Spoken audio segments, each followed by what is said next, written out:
Wadner gate परिसरातून काळजाचा ठोका चुकवणारी एक घटना समोर आली आहे। अवघ्या 2 वर्षाच्या श्रुतिक गंगाधर नावाच्या 2 वर्षाच्या चिमुकल्याला त्याच्या घराच्या जवळूनच नरभक्षक बिबट्यानं उचलून नेलं।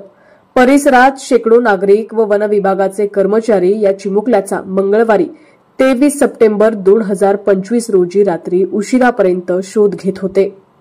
मिळालेल्या माहितीनुसार नाशिकच्या वडनेर गेट परिसरातील कारगिल गेट जवळ असलेल्या क्वार्टरमध्ये राहणाऱ्या कुटुंबातील 2 वर्षीय श्रुतिक मंगळवारी 23 तारखेला संध्याकाळच्या वेळी घराबाहेर खेळत होता। अचानक जवळच्या झुडपात दबा धरून बसलेल्या बिबट्यानं क्षणात त्याच्यावर झडप घेतली आणि त्याला तोंडात धरून जंगलाच्या दिशेनं उडत नेलं। विशेष म्हणजे अवघ्या 1.5 ते 2 महिन्यांपूर्वीच वडनेर दुमाला इथं आयुष किरण भगत या 3 वर्षाच्या बालकाचा बिबट्याच्या हल्ल्यात दुर्दैवी मृत्यू झाला होता।